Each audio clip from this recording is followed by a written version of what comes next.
জন্ম যথাতথ হলে কর্ম ভালো করার সুযোগও অনেক সময় থাকে না। কোনোভাবে কর্ম ভালো করলেও তেমন ফল হয় না।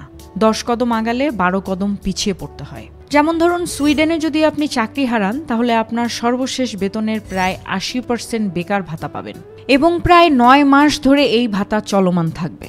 পাশাপাশি আপনাকে চাকরি খুঁজে দিতেও ওরা সাহায্য করবে। আচ্ছা, এখন ভাবুন তো, সোমালিয়াতে আপনি জন্মগ্রহণ করলে কি এই সুযোগ পেতেন? সোমালিয়াতে আপনি বেকার হলে এই সুযোগ পাবেন না।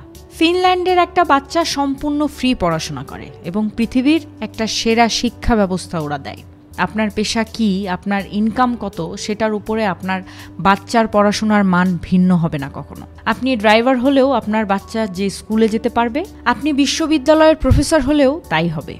জন্ম যথাতথা হলে ভালো বন্ধুবান্ধব ও সঙ্গীও তো পাওয়া যায় না। ভালো বন্ধুবান্ধব আপনার জীবনকে ধাক্কা দেয়, ড্রাইভ করে। বস্তিতে জন্ম নেওয়া শিশুটা তো ইংলিশ মিডিয়ামে পড়া একটা বাচ্চার সাথে মিশতে পারে না।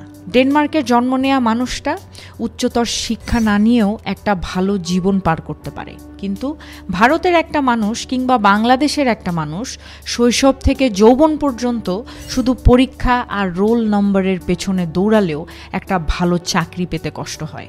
একসময় স্ত্রী সন্তান নিয়ে জীবন চালাতে হিমশিম খায়। জন্ম হোক যথাতথা কথাটি আমার কাছে পুরো সত্য নয়। জন্ম যথাতথা হলে জীবনে অনেক ধকল, অনেক দুর্ভাগ্য, অনেক পিছিয়ে পড়ার সম্ভাবনা অপেক্ষা করে। এটা সত্যি যে জীবনের উপর আমাদের কারোরই হাত নেই, তাই আমাদের কাজ হলো কর্ম করে যাওয়া এবং সেটার উপরেই আমাদের নিয়ন্ত্রণের ক্ষমতা আছে কম বেশি। তাই বলি, কর্মের কোনো বিকল্প নেই।